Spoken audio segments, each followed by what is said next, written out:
A inscrição que eu tinha aqui era Fernando Jesus, mas será Jorge Fão, com certeza. Não sei. Quero fazer a sua...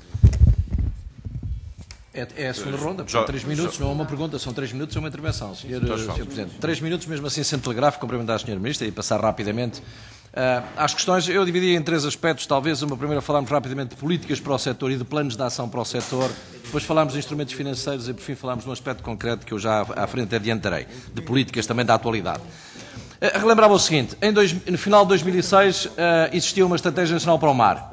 Em 2011 este Governo tomou posse e anunciou que, naturalmente, queria fazer uma revisão profunda da estratégia nacional para o mar. Entretanto, o que eu perguntava à Sra. Ministra, que acabou de mais uma vez dizer que está quase para ser apresentada a versão revista da Estratégia Nacional para o Mar, eu pelo menos pedi à Sra. Ministra o seguinte, um compromisso, já não peço de dia, nem de semana, de mês. Qual é o mês em que efetivamente o Governo apresentará a nova versão da Estratégia Nacional para o Mar deste Governo? Sob pena de não sabemos quais são as linhas de ação que efetivamente defendem.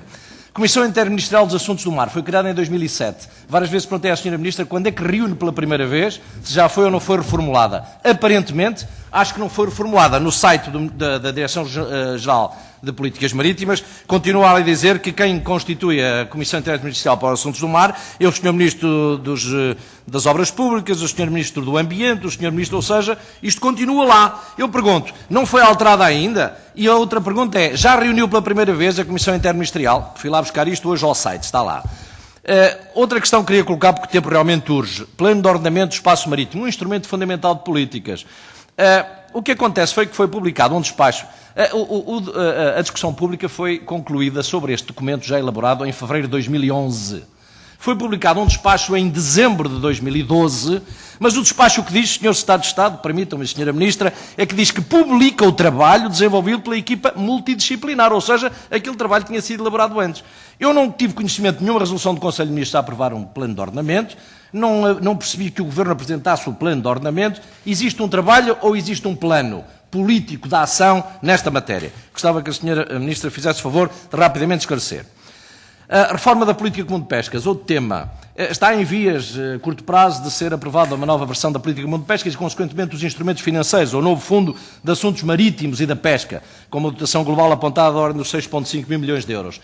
Dizia-se lá ou recomendava-se aos Estados-membros, quando estas matérias foram definidas, que os Estados-membros deveriam desenvolver rapidamente os seus planos estratégicos nacionais para o período 2014-2020. Eu pergunto, o Governo vai dizendo frequentemente que a política comum de pesca que vai ser aprovada serve os interesses de Portugal, supostamente porque está na base de um novo plano estratégico para o setor do nosso país, 2014-2020. Eu perguntava quando é que pensam apresentar, quem o está a elaborar, e quando é que pensam apresentar essas linhas estratégicas fundamentais para o período 2014-2020. Para o mar, instrumento financeiro atualmente em exercício. Sra. Ministra, a mais baixa taxa de execução do Promar desde 2009 foi em 2011. Que fique claro isto, atenção, os números não deixam enganar, ou seja, de 2009 para 2010, 11%, 2010 para 2011, 13%, 2011 para 2013, 6%.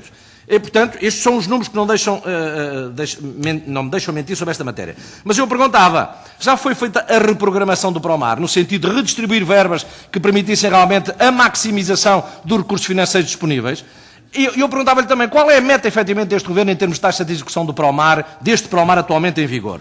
Porque, repara, o eixo 2, nomeadamente dos apoios à aquacultura, foi publicado um despacho em dezembro que suspende a apresentação de candidaturas para o setor, ou seja, está parado, não há hipótese. Porquê? Porque diz que 80% está comprometido, mas não se sabe o que é que vai ser executado. Pressuponho uma avaliação rápida e uma reprogramação. Acho isso fundamental.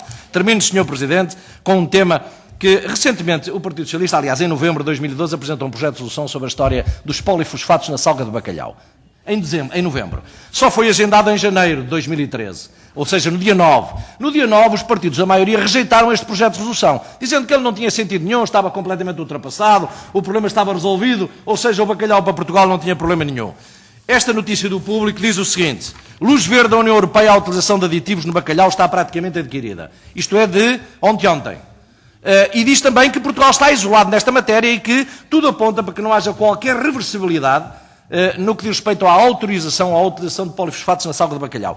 Eu perguntava como é que a Sra. Ministra tem garantido, partindo do princípio que vai ser aprovado, claramente aprovado, mas como é que tem garantido que haja uma exceção para o bacalhau português nesta matéria, mas uma exceção clara. Ou seja, parece-nos que foi por uma mera questão de fundamentalismo, não sei se a orientação veio do Ministério, já termino, para os grupos parlamentares. O que é certo é que acho que foi um momento em que se perdeu dar uma imagem clara da unidade nacional de todos os partidos à volta deste problema, até para confortar, como eu dizia quando bati isto no plenário, para confortar a ação do Ministro e da Sra. Ministra nesta luta, que aparentemente, Sr. Presidente, termino, aparentemente não está, afinal, nada garantido. Muito obrigado.